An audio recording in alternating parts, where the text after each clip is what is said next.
Hey there everyone, this is Seb and I thought it was about time to make another video. I am very sorry for this long hiatus I've been on, but let's get back into it. And today I wanted to check out a little NES game called Crackout, which is a pretty cool game. This is not going to be a review or anything, I'm just going to play a bit and tell you a bit about my experience with the game and what I think of it. See it as a kind of quick view. Let's just call it that. Why don't we? Even though the video is probably not gonna be that quick. Anyway, let's start the game. This is a really fun game, I find. It's a Arkanoid kind of game. So you gotta break the bricks, and that's basically it. But there are enemies, of course. And this game is really setting itself apart from the whole Arkanoid grace that was going on back then, because the items work quite differently. A lot of the items actually have you work for them. You actually need to participate in them for them to work. Like this one, this is a double ball, but it will not come out until you hit the A button, at which point you will shoot it out. And the white ball you can lose like this. The pink ball you can never lose. If you lose the pink ball, then you're out of it. But with the white ball gone, we can just fire another one, which is pretty cool. And this is another item. This is the rocket, and unlike most games where you can shoot, this one has you shoot a rocket, and then you need to detonate it yourself, like so, and the white ball is gone. So yeah, you have to actually actively participate in the game with the power-ups as well, which is a nice little feature I find. And there's also, on most items there's a limit. Like the rocket, you only have 4 rockets, I think. And there we go. And I totally wasted that one. But oh well, the ball hit it anyway, so who cares. And those items that drop down actually take you to a mirror world. Because there's 2 worlds in this game. Well, actually there are... Whoa. Not nice game. Actually there are 4 worlds in total, with each having 11 boards, I think. 10 boards and 1 boss room. And there's also a mirror world, so I guess the total board is actually 87.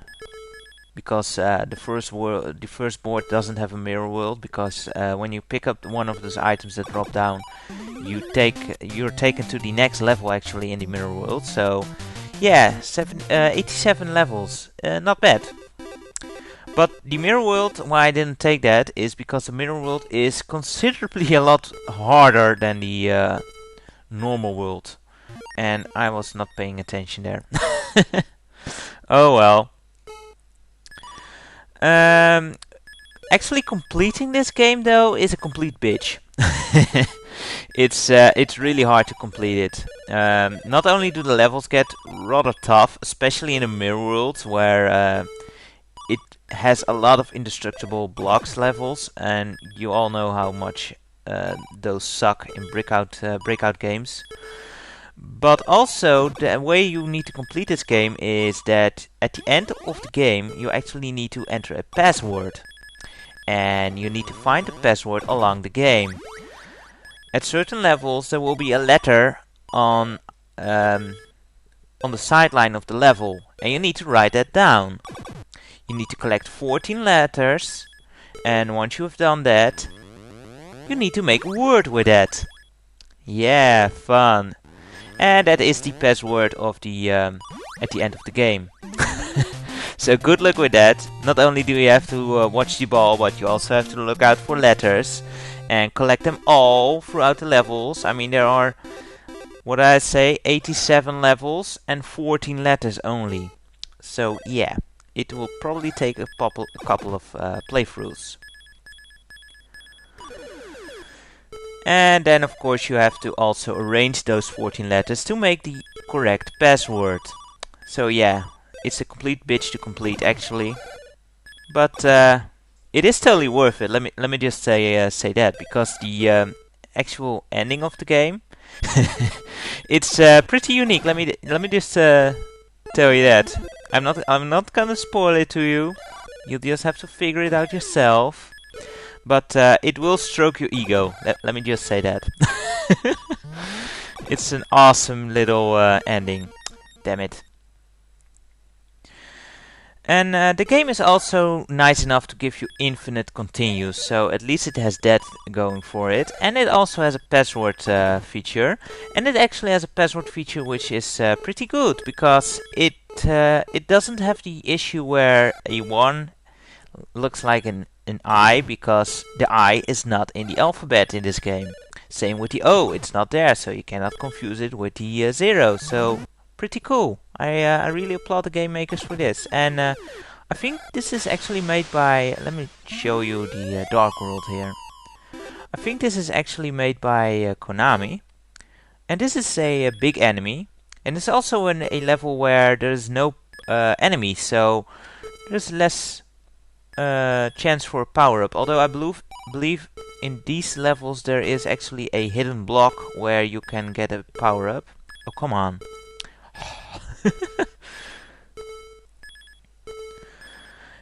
And we need to also kill that guy, the little dragon thing. Not sure what his name is. I know the end boss of the stages is a big caterpillar, and that is originally named Many Legs. Really silly name. But yeah, finding all the letters is a real chore, and I don't know. It's really annoying to do, frankly. It's kind of like those old television shows where they had you watch the show, and then occasionally there would be a letter on screen, and you have to collect them and send a word in, and then you got a prize if you were the lucky winner, of course. But of course, every time you took a P, then one of the letters would show up, so you would never have to complete a word. At least you can pause the game here if you need to pee, so there's no chance of that happening here. But it's still easy to miss a letter, because you're totally focused on the game and not on the letters. Crap. Why did I press start there? Oh well. Yeah, you're more focused on the ball than on the letters that might appear. So yeah. It's really hard to collect them all, but you know, as I said, it is worth it, because the game totally strokes your ego once you're done. Also, kind of fun is the way you collect extra lives in this game. You saw me pick up a stopwatch earlier that stops time, so it freezes the enemy. If during that time you hit another enemy, then you get an item which is a 1-up, so that's pretty cool. And this item lets you shoot 4 ways. Out of the ball, which is pretty cool. Let me see if I actually... Yeah, there we go. So yeah, I do like this game. It's really fun. Has a lot of replay level value because of the multiple levels. Because the overworld is totally different, and this place is a bit harder. Especially the next stage, which is even one more. 8. 8 is the dreaded one in the first world, I know. Because that is one of the examples that totally focuses on indestructible blocks and no enemies. So that level sucks. But oh well. So yeah, if you have the chance, then totally pick this game up. You will not regret it. It's a lot of fun. It just works really well. I do think it only came out in the PAL regions. Not totally sure if it came out in Japan actually, because it is made by Konami. Maybe under a different name, but I'm not sure. But I don't think it came out in the US, which is a shame, but it was kind of expected because it was a late title. It came out in 1991, I think. So yeah, it was a late title in the NES Live. But it was a fun one, so if you have the chance, then do check this out. So yeah, this is kind of a new thing I wanted to try out. I've been thinking what I wanted to do with my channel, and reviews just take a long time for me to make, because I'm not the fastest in the editing thing, and I do want to make more of them, but just when I have time, and lately I haven't had that much time. So I want to check out games more casually like this. So if you have any suggestions to do that for games I should check out, also games I don't own, I might check out via the emulators, you know, to find out if I want to pick a game up, because that's also kind of cool, and I have been neglecting my collection a bit, and I want to catch up with that a bit. So if you have any idea for cool games I should check out and play like this, although hopefully with a bit more skill, then do leave a comment down below, or send in a suggestion through the Google moderator thingy. I'll post a link in the description. It used to be on my channel, but you know, the new channel design, they kind of removed that because Google's stupid and they like to remove features that everyone likes. Yeah. It seems that every update they do, they remove features. And I'm almost dead. Oh well. I guess we can go on till I die, and then it'll be the end of the video. So yeah, I'll post the Google moderator links in the description, so you can leave some suggestions for LPs, reviews, and these, let's just call them quick views, why don't we?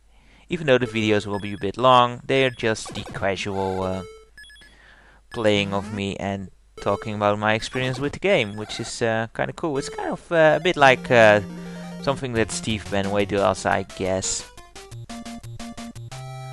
Give credit where credit is due, right? So yeah, this is the dreaded level 8. I hate this level. I mean, look at this. Only 2 blocks you can exit as this thing, and that thing pops out and just blocks your ball. I think. I don't think it does more. Kind of weird thing. But yeah, stuff like this happens all the time. This level can take ages. It sucks. I do know there is a hidden block somewhere where there is a power-up. I think every level which has no enemies has that, but don't quote me on that. So yeah, you either have a lot of patience, which I don't have, or you must get lucky with the power-up, if you can get it. And I don't know, did we actually already miss a letter? I didn't see any, I didn't catch any, so you know, maybe there wasn't one yet. I don't know. Come on, hit it at least once. Oh boy. And as you can see, the ball is speeding up. Oh, there we go. 1 block down. Yeah, this level is not fun at all. And there are more of these.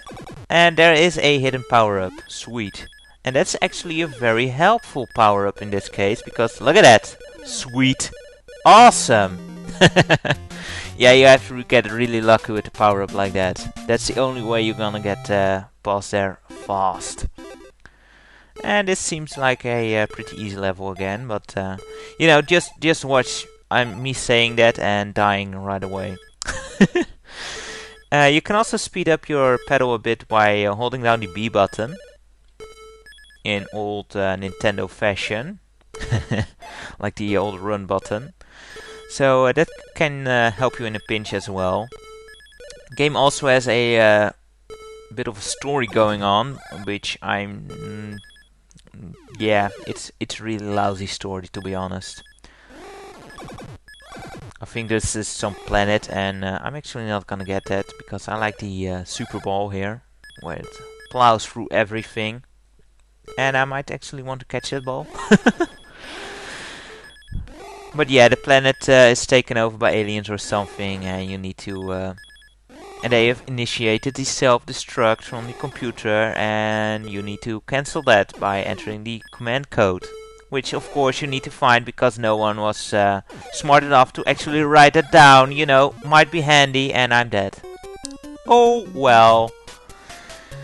Anyway guys, that was Crackout. Really fun game. Do pick it up if you have the chance, and I hope you enjoyed this video, and until next time guys, it won't be this long. I'll be back with another video soon. So until then guys, take care and see you later.